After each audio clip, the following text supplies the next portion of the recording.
Hola, en aquest vídeo utilitzarem el programa Open Model Sphere per dissenyar models lògics de bases de dades.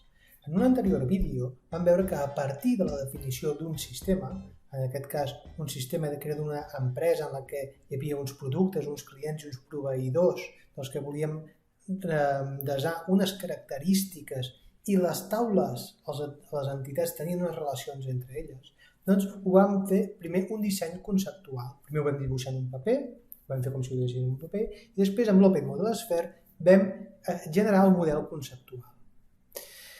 Bé, doncs en aquest tutorial d'avui el que farem és passar al model lògic, que és la següent fase.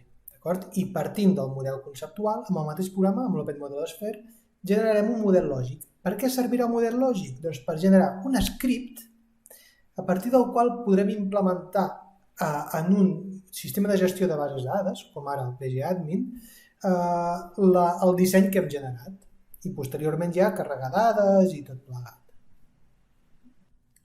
Partim doncs del model conceptual que vam crear en el vídeo anterior, en el que tenim una taula dels clients, una taula dels proveïdors, una taula dels productes amb els seus atributs i cada atribut té el seu tipus de dada. També tenim unes claus primàries en cada una de les taules i una cardinalitat en les relacions. Aquí veiem, per exemple, que un client pot comprar o cap o molts productes i un producte pot ser comprat per cap o per molts clients. Que un producte és subministrat per un i només un proveïdor, però que un proveïdor pot subministrar un o diversos productes, un o molts productes. Molt bé, això és el disseny conceptual. De fet, com si ho dibuixéssim en un paper. El que hem de fer ara per poder convertir posteriorment aquest disseny en un script i que aquest script es pugui importar correctament en un sistema de gestió de bases de dades com el pgadmin, doncs per poder-ho fer li hem de donar uns noms lògics, uns noms físics, que es diu, a cada un dels elements d'aquestes taules. Per exemple, a la taula client anirem a les propietats i li diré que el nom físic sigui client, amb majúscules, sense accents i sense caràcters estranys. Els atributs també els donarem un nom físic, un nom sense espais, un nom sense accents, tampoc un nom, perquè l'entengui l'ordinador, perquè l'script el pugui entendre. Molt bé, doncs això és una feina que hem de fer i aquí ho hem d'anar escrivint, no? Si ho vegem client NIF o client DNI o el que sigui, d'acord? Vull dir, això ho podem canviar aquí perfectament. Però és important que els noms, que cada element tingui un nom físic, d'acord?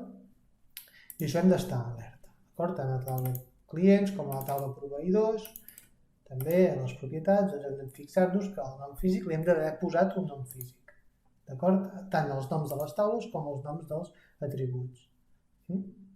Molt bé, doncs per convertir aquest model conceptual a un model físic és relativament senzill. Primer de tot anem a Tools, anem a Data Model i anem a Convert to Relational Model, que és com en diu ell de model lògic.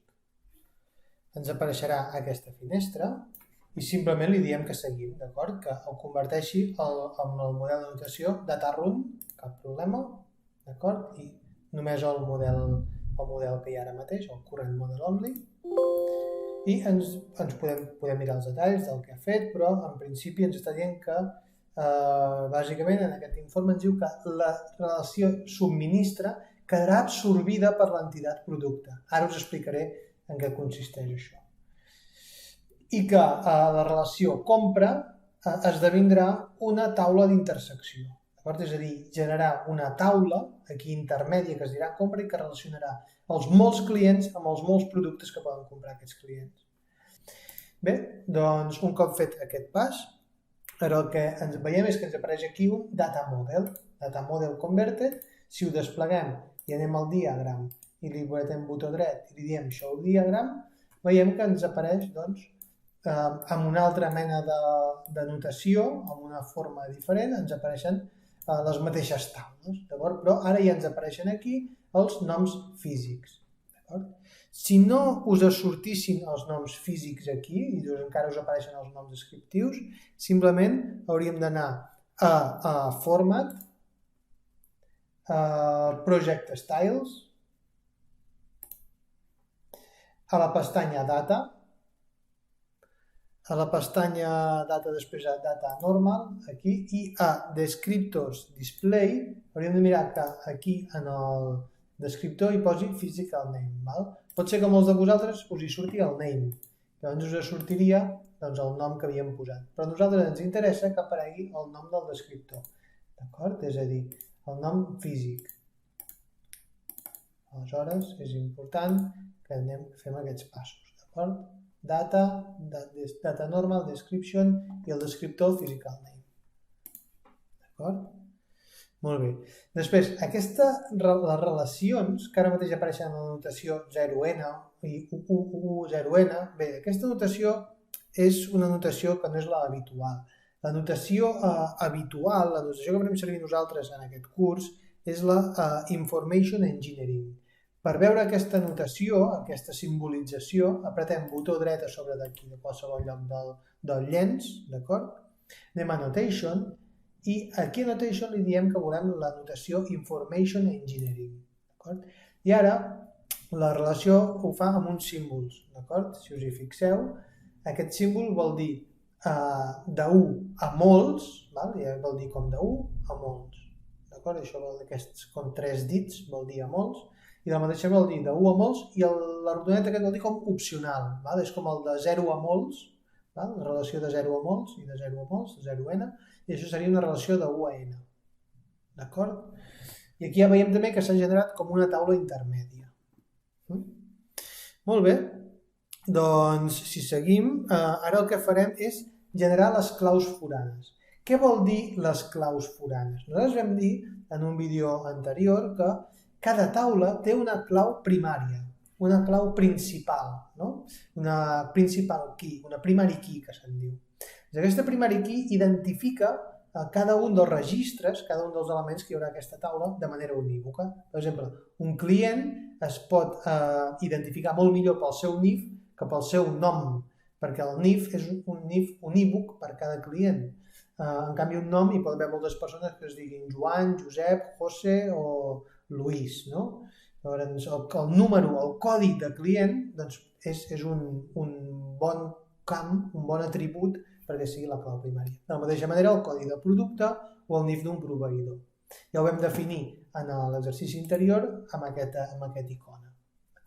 Molt bé, doncs quan nosaltres vulguem relacionar els clients que compren productes, haurà d'haver-hi com una taula intermèdia, que ja el programa ja ha vist que la necessitarà, en el que hi haurà, per una banda, la clau primària de la taula clients i per l'altra banda, la clau primària de la taula productes. Doncs aquest camp, el codi producte, que és clau primària a la taula productes, serà clau forana o foreign key a la taula compra.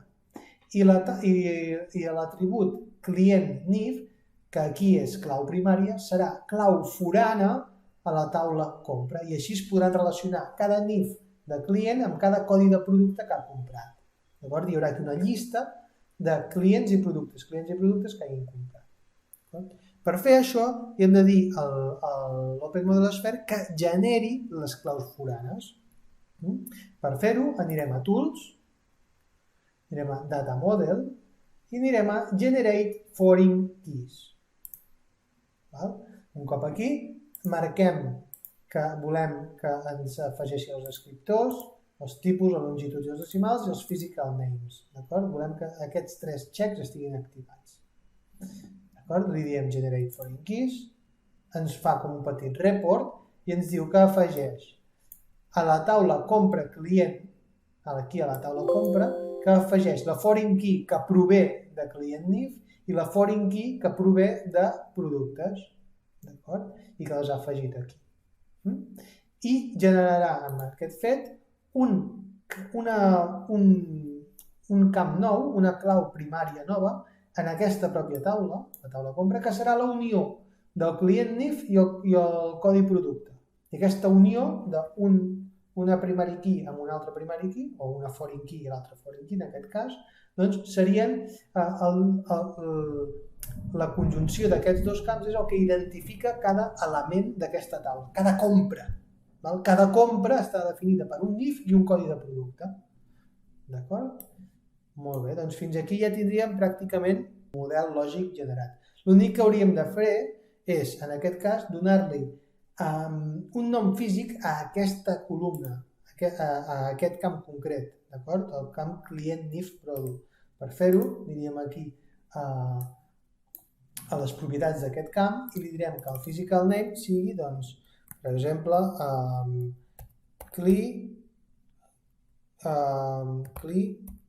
product, vale? Per exemple, client i producte. Vale?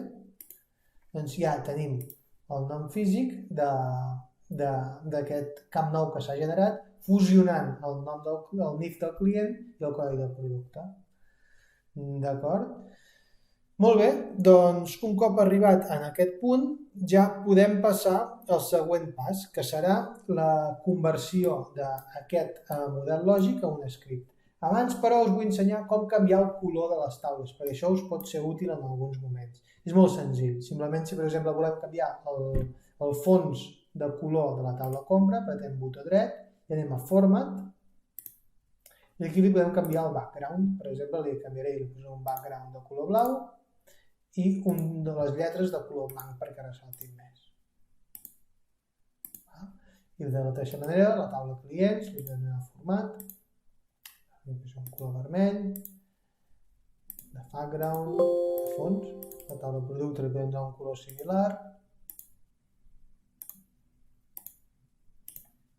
I a la taula proveïdors també li podem donar un color similar. Una mica diferent, però similar. Veiem que són més o menys de la mateixa classe d'elements. D'acord? Molt bé. Doncs com que aquest vídeo s'està fent una mica llarg ja, doncs el tema de la conversió del model lògic a un script i la implementació d'aquest script en el PostgreSQL, és a dir, a través del pgadmin, ho farem en el següent vídeo que us prepararé. Doncs que vagi bé, espero que us hagi agradat aquest vídeo. Fins la pròxima.